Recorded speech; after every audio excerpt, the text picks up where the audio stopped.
Dumb Husky and his white cat Shizun. Chapter 243. Mount Longxiu, 3rd. The reddish gold pillow shimmered under his body and his nose was filled with the scent of lust.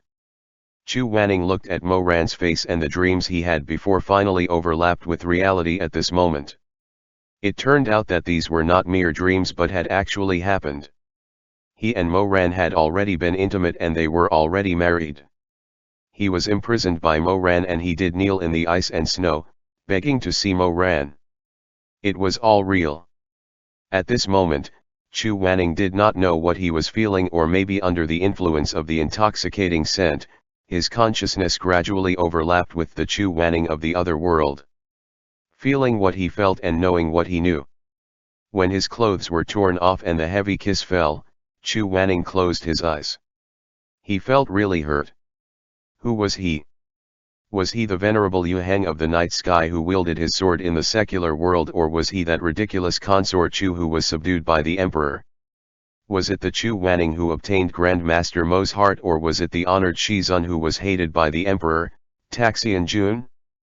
Everything gradually became all muddled and memories floated in front of his eyes, like falling flowers in a stream. He tried to catch those memories, but he could not grasp it clearly. In the end, only the matters between the bed could be seen clearly. In this illusory world, his waist was violently clamped down by Mo Ran and his underpants was impatiently and cruelly removed. There was no familiar lingering foreplay, only violent invasion. Although the scene was not real, he and the similarly controlled Mo Ran were reenacting the actions of their other lives. He was pressed down on the bed by Mo Ran and there was not even any caressing or kissing. He only heard the rustling of clothes behind him and then a burning hot hard organ was pressed against his back. Honored Shizun, feel it carefully. Can you feel its desire? This venerable one is going to enter you. You, evil creature. The response was a cold laugh. Aren't you going to open your legs wide for this evil creature to fuck you? Then there was a tearing sensation and the never-before invaded acupoints were forcefully opened and the ferocious sex organ violently stabbed in. It hurt. It was really painful. He vaguely remembered Mo Ran's gentle eyes. In the dark night, under the torrent of the hot spring, he kissed him and said, "If I enter you, you won't be able to stand it. Listen to me, we'll do it next time." But this Taxian Jun did not show any mercy to him. His member's shocking size seemed to be about to burst through the walls of his abdomen. It was thick and scorching hot, so tyrannical, so thick and long. Its rhythmic movement almost made him feel that this thing would directly poke out of his abdomen, split him open and pierce through him. Chu Wanning struggled like a fish on land, but Taxian Jun raised his hand and slapped him hard in the face. He gritted his teeth and said, "It's not like I haven't fucked you before. I've fucked you so many times, why are you still pretending to be virtuous?" With a single slap, his cheeks reddened. He turned his face away. His hair was messy and his eyes were red. He did not say anything and did not shed tears. This thing tonight was more humiliating than ever, but he bore it more arrogantly than ever. Mo Ran hugged his waist and his crotch kept hitting his ass. The place where the two were joined was terrifyingly hot. Mo Ran tried to look at his face, wanting to see his humiliated expression. The thrusting stopped and the handsome man on top gasped for breath. His eyes darkened as he held Chu Wanning's chin to force him to look at him. "You." He seemed to want to say something insulting, but in the candle light, the pair of eyes that were obviously in extreme pain looked so beautiful. Mo Ran stared at him for a moment, then suddenly leaned over and kissed Chu Wanning on the lips. His wet, sticky, and hot tongue invaded his mouth. The surface of his tongue was rough as it moved around in his mouth. The kissing above was intense and the thrusting below was even more ferocious. It was fast and ruthless. Every thrust went to the deepest part of Chu Wanning's body. His hard, hot and thick member pulsed distinctly inside his body. Bodily fluids seemed to seep out from the sides where the two of them were connected. After the kiss, Mo Ran's movements became more frenzied and passionate. His eyes were filled with intense emotions that couldn't be determined whether it was lust or love. With vague tone he said, "Don't grab the quilt. You're my man, you can hold me." This was the only sentence he said that held some semblance of tenderness during this whole sexual intercourse. Chu Wanning did not listen. He did not hold him as Mo Ran wished as their coupling continued. As a result, Mo Ran's expression gradually darkened and his thrusting movements became wilder. Chu Wanning gripped the mattress tightly, the veins on his wrist bulged. He could not bear this kind of abuse, but Mo Ran did not cut him any slack. His rough palms caressed his waist and ass. Chu Wanning did not know how long this kind of thrusting went on, but that man suddenly became irritable and pulled out from his body. Chu Wanning heard himself groan hoarsely and was flipped over. His hole was sticky and looked obscene as it contracted spasmodically. The edge seemed to have the sticky fluid from their intercourse, but before it could even flow out, Mo Ran's ferocious cockhead pressed against his hole again as he pushed his huge member inside and thrusted twice. He heard Mo Ran say, "Is it big? Did your husband make you feel good?" Chu Wanning heard his own voice that was on the verge of breaking down. "Get lost. Get lost." Mo Ran cursed and he seemed to be looking for something from the side. Chu Wanning then felt his legs being parted even more and there was a tube of ice-cold paste being squeezed into his body.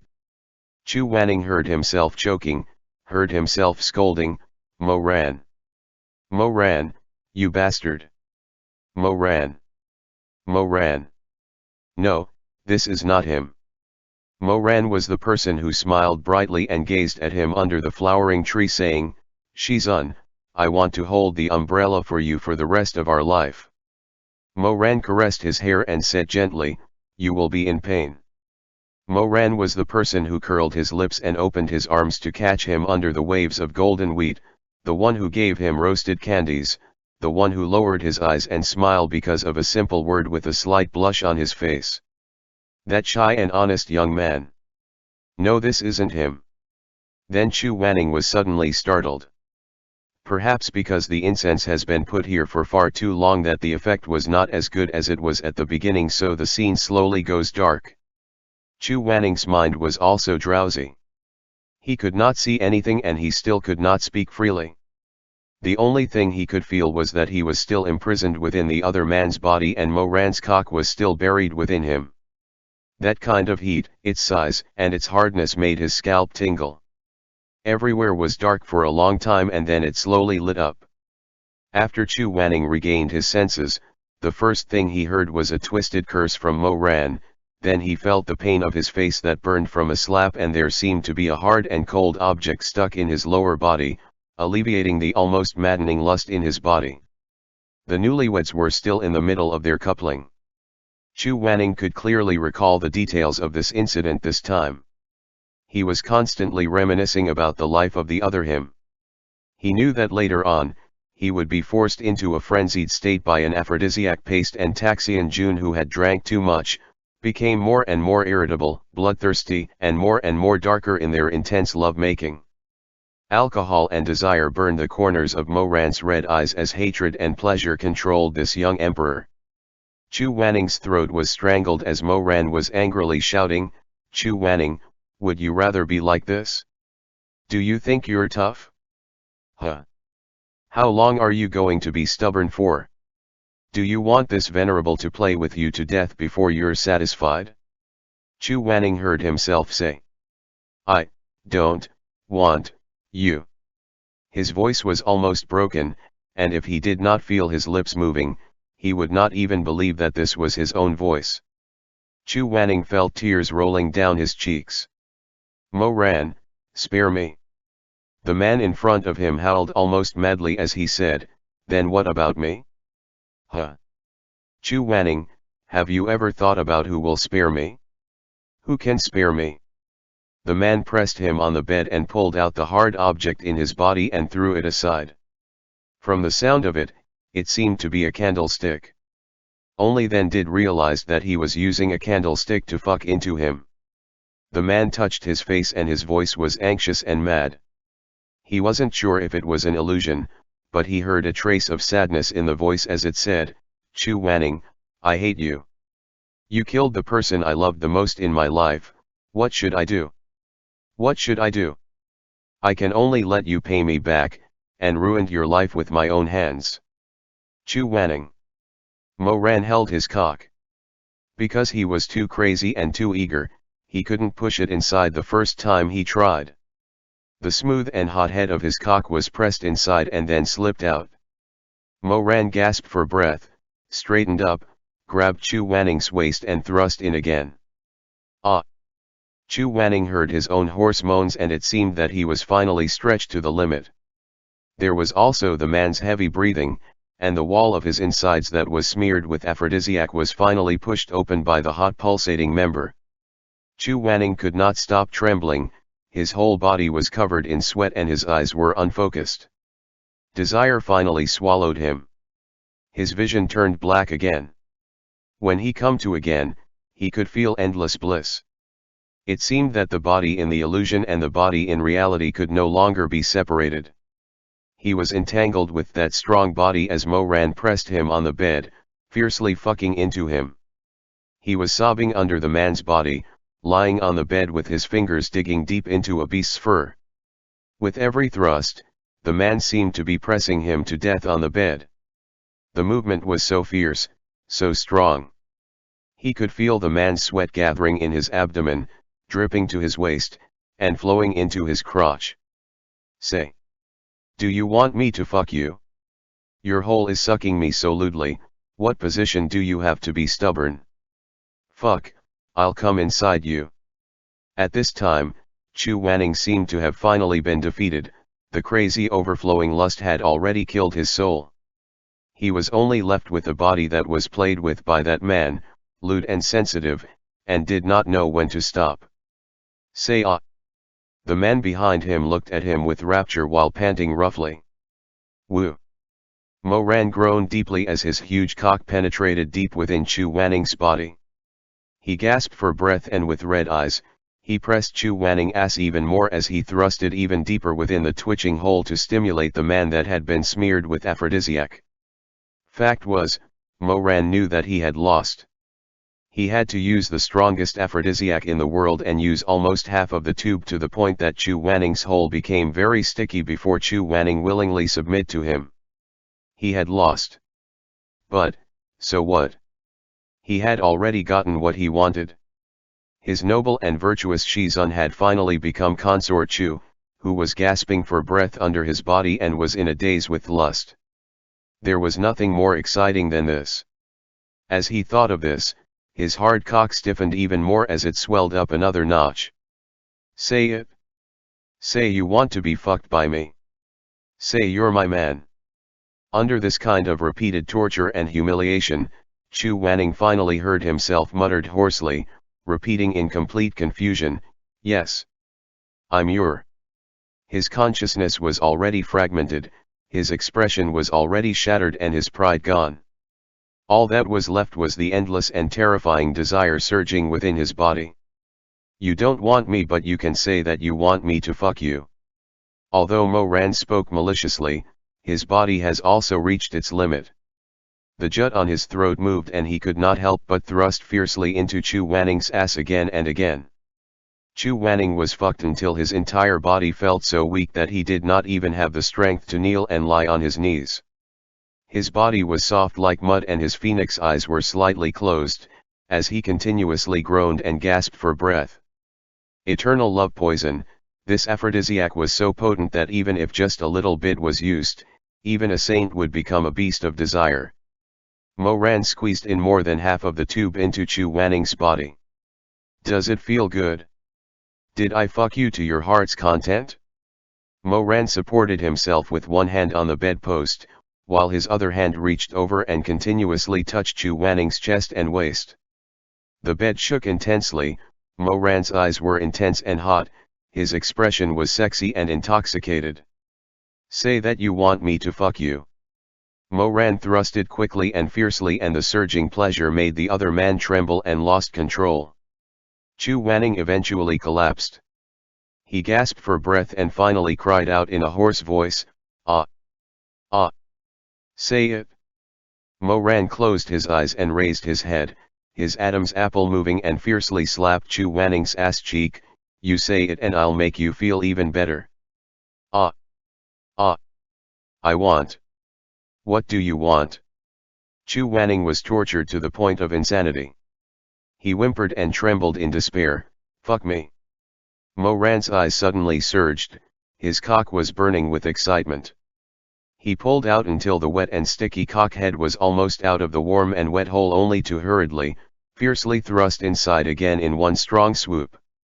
He pressed Chu Wanning under his body and looked at him closely, muttering, Shizun, you're so hot inside, so wet and so warm. This disciple is almost addicted with how good you're sucking me in. Ah. N. Don't stop. Ah, harder. More. More. Ah. He gasped, faster. Deeper. Ah. His trembling arms were caught, and the man hugged him from behind, seemingly infinitely gentle. He suddenly called out to him by his ear, Wanning, today is our wedding night. I'll come in you. I'll shoot everything in you and leave my seed inside you. Shizun. You're really tight. Ah. Why do you have to force me to use aphrodisiac before you're willing to do this with me? The man said, licking his earlobe, you obviously like it when I treat you like this, right? Ah. The man's cock was so thick and long, and when it reached so deeply within him, it almost pierced through his abdomen. Chu Wanning couldn't speak, and could only shake his head, tears in the corners of his eyes. Do you like it? Don't you like it? He suddenly stopped the intense thrusting and buried himself in deeply within his body. Chu Wanning could feel how the cock inside him was throbbing fiercely, pulsing angrily with the violent heartbeat of the two people. This subtle feeling made him more and more tormented. His throat was dry, and his soul had long been thoroughly cold. Inside his wet and slippery body, he could feel how that hard rod was gently twitching for a few times, just like how the roots of a giant tree was poking out of the soil, like a tender spring tide breaking out of the soil. Chu Wanning spasmed violently, and softly fell on the bed. The man said by his ear, if you don't like it, then forget it. He suddenly opened his eyes wide, his heart ached, but he gave up and said, no. Don't. His eyes trembled again, and slowly closed. I can't take it anymore. What's in his system was after all a dose of aphrodisiac that was thousands of times more than required for it to work. Moran murmured, and his voice was so low that it was hard to hear, then what do you want me to do? Come in. I can't take it anymore, save me. The person behind seemed to sigh, but at last he was satisfied with the answer. He pulled him up, sat him by his crotch and fiercely thrusted from the bottom up. He had never penetrated so deep before.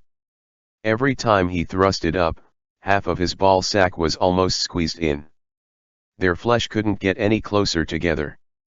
Chu Wanning couldn't stop moaning and panting. In Moran's arms, his body softened into mud. The man who couldn't stop fucking into him licked his face, his wet lips clipped him, and there seemed to be vague panting between his lips and teeth. Moran's Adam's apple moved and he said in a low voice, so good. Chu Wanning muttered absent-mindedly. His soul had left, leaving only a body that was drowned in the sea of desire. Ah! Don't stop! Ah! It's so hot! Faster! I won't stop, I'll satisfy you. Chu Wanning. Wanning. Moran fucked him for a long time, so long that Chu Wanning felt like he was going to die in that person's arms like this. Body fluids and melted pasted flowed out and white foam flowed to the base of his legs. Suddenly, the man hugged him tightly and then pressed him on the bed, lifted his legs and started thrusting erratically. That speed and strength were both shocking and terrifying. Chu Wanning suddenly opened his eyes wide, and kept calling out, ah! Ah! The man was impatient, he seemed to have lost his mind as he kept thrusting. He would pull out, leaving the cockhead on the edge of the hole and then thrust back in again so hard and so fast. His voice was also trembling. Wanning. Wanning. He stopped uttering his name but suddenly held Chu Wanning's face, and pressed his forehead against his. Darling, I'm going to come. Let me come inside you. Chu Wanning opened his mouth like a dying fish and he didn't even know what he was saying. He was only moaning in his desperate desire and pleasure. The tip of his nose was filled with the man's heavy beast-like desire as he said intermittently, "Come inside me." Ah! Ah! Ah! Thick and sticky semen spurted out in large amounts. Moran closed his eyes and growled. His crotch kept thrusting forward, until the bedding slipped off. Chu Wanning's head kept hitting the bedpost and the person who held him was still on top of him, unconsciously still thrusting inside, shooting all the sticky semen that spurted out within him. Chu Wanning was convulsing from the strong sting and his beautiful white toes were all curled up. His hands finally couldn't help but hug the neck of the man on top of him. Their heavy breaths intertwined. He was moaning when he climaxed, he was crying out hoarsely under him.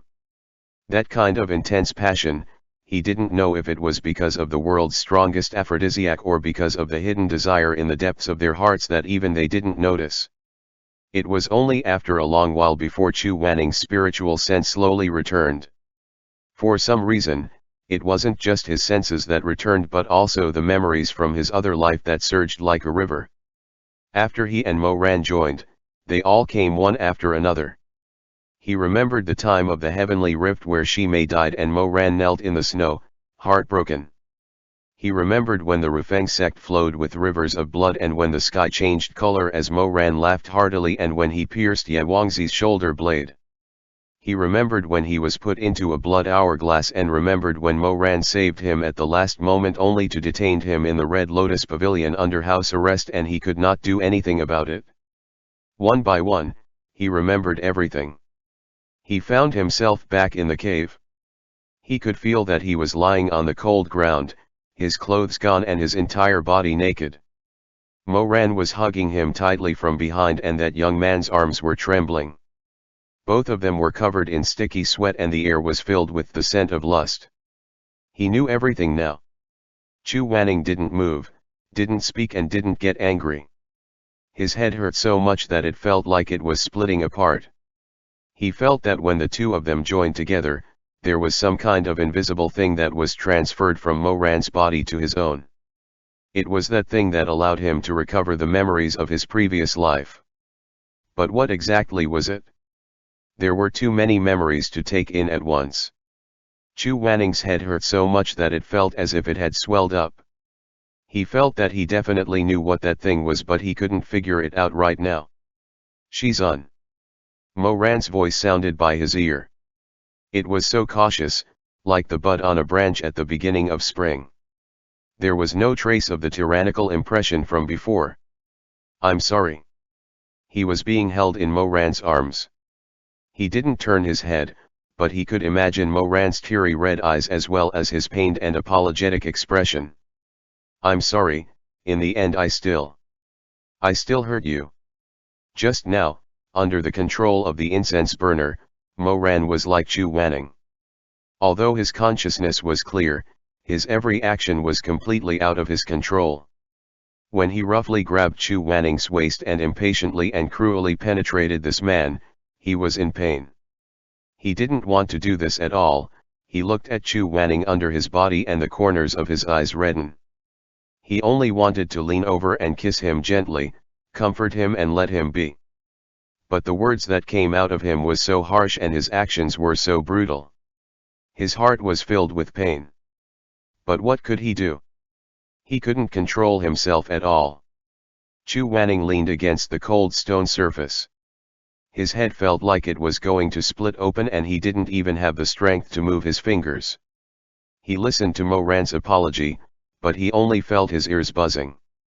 He felt dizzy as if he could lose consciousness at any time. He opened his mouth but because he had screamed out so miserably earlier, his voice was very hoarse. You first, you go out first. Moran pursed his lips and didn't make a sound. He regained consciousness a bit earlier than Chu Wanning. In fact, when he regained control of his body, he had retreated right away. But Chu Wanning was still in such a miserable state that he still felt that the weapon forged from flesh and blood was inside his body. Mo Ran's heart ached even more. Before he stepped into the cave, he thought he would see a spell similar to the memory scroll. He didn't expect that he would return to that Shisheng Peak on the night of his wedding. He was wearing a golden red dress and pushed open the door to the Red Lotus Water Pavilion. Mo Ran of course knew what he had done, but he had never thought that he would have to recreate that situation in such a manner. He didn't want to do anything to hurt Chu Wanning, and he didn't want to become Taxian Jun. But he had no choice. What was worse was that even though he was aware that he was doing such a violent act, his heart was throbbing with excitement. Whether it was Taxian Jun or himself, both of them yearned to bite and subdue Chu Wanning. No matter how much he endured, he was still that Mo Weiyu. It couldn't be changed. He couldn't escape. When he had violently taken him, Mo Ran heard the painful groans of the person beneath him. His mind was filled with the pleasure of conquest. That overwhelming pleasure collided with a strong sense of guilt.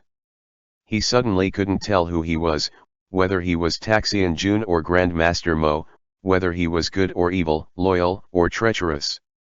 On the bed, he stroked Chu Wanning's cheek, and said those disgraceful words that he had said with his own mouth. Consort Chu. Yes, in his previous life, he had done 3 terrible things to Chu Wanning. The first was to kill him, using a killing move on him, destroying his spiritual core. The second was to humiliate him, which was to force him to have sex with him. The third was to marry him and thus taking away his identity and trapped him for the rest of his life, to make him belong to him. Because of this selfish desire, he made that proud and venerated cultivator into his imperial concubine. Although there weren't many people in that world who knew what Consort Chu looked like, since he forced him to cover his face with a red veil. However, marrying him in front of everyone made this an indisputable fact. In that life, he wasn't sure what was the meaning in his actions. In fact, if he really wanted to make Chu Wanning suffer, he could have made a big deal out of it and let the world know that he, Mo Ran, had married his Shizun and made it common knowledge that Yu Heng of the night sky belonged to Taxian Jun. Why didn't he do that? Instead, he carefully kept the secret. For a long time, even the Empress, Song Kaiyutong, didn't know who the mysterious Consort Chu was. He wanted to take revenge, but at the end he only played a show with no spectators. However, he sang it with relish. Why? He even remembered that after Chu Wanning died, he wanted to set up a tombstone for him, but he was afraid that the world would see through him and laugh at him, so he could only take a pick and dig a grave in front of the sky-reaching pagoda. He buried the wedding dress that Chu Wanning wore when he married him. Then Taxian Jun sat in front of the tombstone and thought for a long time. He really wanted to write, "The tomb of my late Shizun, Chu Wanning." However, he felt that if he wrote like this, he would end up in a miserable state, like a resentful woman who regretted her past. That scene was really ridiculous. After dawdling around for a while, his eyes finally lit up. He thought of a funny and intimate way to go about it. He laughed foolishly and used his saber as he would a pen, and he wrote the character one by one. The Tomb of Consort Chu. After writing these words, he felt that the rampaging anger in his chest seemed to have been vented, but he still felt that it was not enough. He thought of Chu Wanning's cold and aloof face, the one who didn't want to look at him, and his heart became filled with resentment and longing he would never see such an expression again. Thus, he realized viciously that Taxian Jun still end up like a resentful woman who regretted her past. Chu Wanning abandoned him and left him all alone. Chu Wanning was so cruel that he used death to take revenge on him. It was too much. His eyes reddened with resentment. Yes, it was too much. Therefore, he wanted to humiliate Chu Wanning, bully Chu Wanning, make Chu Wanning die with grievance in the underworld. When he went to hell 100 years later, he could laugh to his heart's content and mock that person by saying to that person whose robes were whiter than snow who tried to live a virtuous life, "You didn't win, I won. Look. You're already dead, but I can still humiliate you." Taxian Jun hugged his saber and thought for a long time in front of the tomb. He thought of the setting sun, of dusk, of the approaching night, of the silver light of the moon. Under the moonlight that was as white as water, as white as frost, just like the white robes, Moran finally picked up his saber and added a few more characters to the tombstone. Tomb of the Steamed Consort Chu. When he finished carving, he rested his chin on his hand and laughed out loud, thinking that this was the best posthumous title for him. It confirmed that Chu Wanning was his, and whether he was willing or not, he had to be loyal to him. It was perfect. If this angered Chu Wanning enough to revive him, that would be even better. With this kind of expectation, his eyes lit up and he happily ran to the Red Lotus Pavilion. Chu Wanning's temper was the worst. How could he be willing to accept this kind of humiliation? So, hurry and wake up. Then we can have a showdown again. This time, seeing that you have not yet recovered from your injuries, I will let you have one move. If that is not enough, 10 moves are not impossible. So, wake up. He stood in front of the lotus pond, looking at the well-preserved corpse. I've already let you have 10 moves. You have to be tactful. Look at the tombstone I made for you. Aren't you angry? Don't you want to grab my collar and shout at me? Are you not willing to clear your name and be stuck with the title of Steamed Consort Chu? Wake up. Wake up. His expressionless face turned ferocious. But Chu Wanning just lay there, not speaking nor moving. After a long time, Moran finally understood that he had gotten what he wanted and won the obedience that he had always wanted. His Shizun, his enemy, his partner in bed, his Chu Wanning. He had finally obeyed.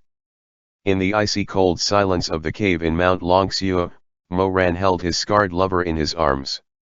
For a moment, neither of them uttered a word. Then, he suddenly thought of that rainy night in the inn at Vuchame Town. The person in his arms had been so young and yet so passionate, rolling and entangling with him. The tips of his ears were red as he asked him in a low voice if he was comfortable. At that time, he had sworn in his heart that he would never hurt Chu Wanning in the slightest in this life. He wanted to do things step by step, let the fire between them simmer slowly. He wanted to let Chu Wanning get used to it bit by bit until he is ready for their soul and flesh to join. He had made many plans, had many ideas. He had even imagined countless times when and where their first true union would be. Would it be under the sun or the stars on the horizon? Would it be with haetang or apricot blossoms falling from the window lattice? The only thing he didn't expect was that it would be like this. Their actual first union in this life turned out to be so absurd, painful, and crazy. The two of them were extremely tired. Moran lay by his side, an extremely special feeling gradually growing in his chest. It was as if there was a pure white thing in his heart that was fiercely trembling. Then, the earth cracked and the sky collapsed. It was as if a 100-year-old tree had been uprooted, breaking through the earth with a rustling sound. That pure thing seemed to wrap around something filthy and terrifying in his heart. It frantically struggled outwards.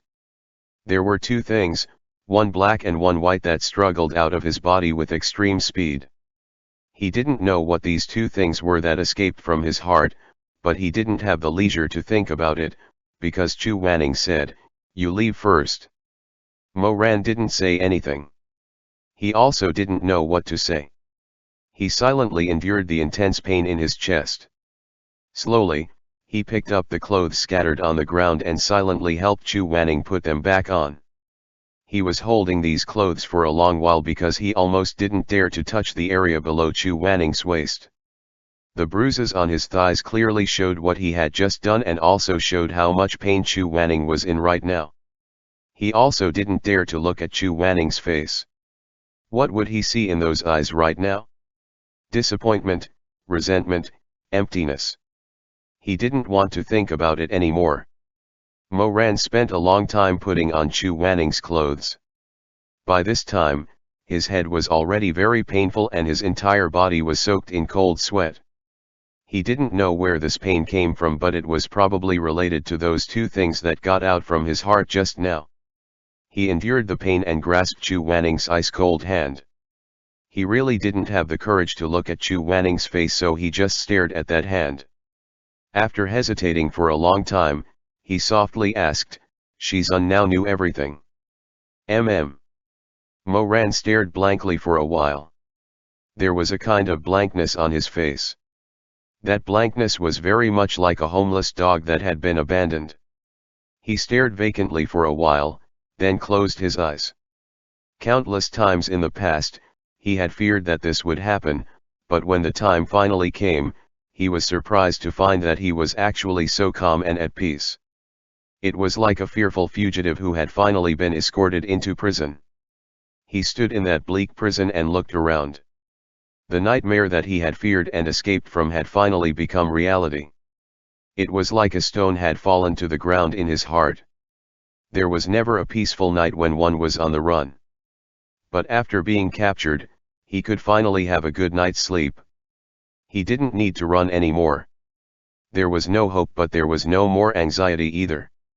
It was actually very relieving. I'm very confused right now. There are many things that I still don't understand. Perhaps it was because he had cried out too fiercely just now, or perhaps it was because he was exhausted, but Chu Wanning's voice was hoarse and his expression was even worse than Mo Ran's. It's too messy. Mo Ran gathered his courage and raised a hand to stroke his pale cheeks. Even though his own hand was trembling badly. Mo Ran. He muttered in a somewhat hollow voice, "Taxian Jun." He suddenly closed his eyes, his eyelashes trembling as his brow furrowed. "Then don't think about it for now. Just sleep for a while." Mo Ran's eyes were red and his fingers slid across his face and hair. "I'll stay with you." Chu Wanning seemed to tremble slightly. Mo Ran only felt like his heart was being twisted. "Shizun, don't be afraid. It's me, not Taxian Jun. I won't hurt you anymore, never again." Chu Wanning lifted his eyelashes slightly. There was a glimmer of moisture under those dark eyelashes. For a moment, Mo Ran felt that he seemed to want to say something to him. But in the end, he didn't say anything. Chu Wanning closed his eyes, turned his face away and at the last moment, subconsciously curled up his body. "Shizun, I have something to ask you. If you had known earlier that the person who gave you rice porridge outside of Wuobei Temple was me," Chu Wanning's voice was extremely tired. "Those years in Wushan Palace, would you have let me go?" This question was like a sharp knife that pierced the heart of the listener. Mo Ran's whole body trembled. He choked and didn't know how to answer. He just reached out his hand, wanting to hug the person in front of him. But when his hand touched Chu Wanning's shoulder, he felt that it was trembling slightly. He was crying. But Mo Ran knew that he didn't want him to confirm it himself. After a while, Mo Ran really couldn't hold on anymore. Although he didn't know why Chu Wanning in his previous life had set up such a spell, the strange feeling in his heart was becoming more and more obvious. At this time, he suddenly discovered that there seemed to be a thin wisp of smoke floating in his chest, linking directly to Chu Wanning's back. That thin wisp of smoke was so thin that he didn't notice it before. Upon closer inspection, he realized that the smoke was sometimes black and sometimes white like jade. It flowed continuously from his heart to Chu Wanning's heart. "What is this?" He noticed that the black substance was constantly blocked by Chu Wanning's body and gradually gathered into a black mass that was being absorbed into the incense burner next to him. "What is this?" He wanted to let Chu Wanning know but found that Chu Wanning had unknowingly fainted again. The enormous amount of memories from his other life was too heavy to bear. Furthermore, these memories were still in disarray and had to be rearranged in Chu Wanning's mind. "Shizun. It hurt, why is it so painful?" It was like there were two forces in his heart that were fighting a tug of war, black and white, pure and filthy. Moran's black brows were tightly knitted. He struggled to stand up, walked to the incense burner and trembled as he opened the lid. Before he lost consciousness, the last thing he saw was the black smoke flowing out. In the incense burner, it gradually condensed into the shape of a double-petaled black flower. End chapter.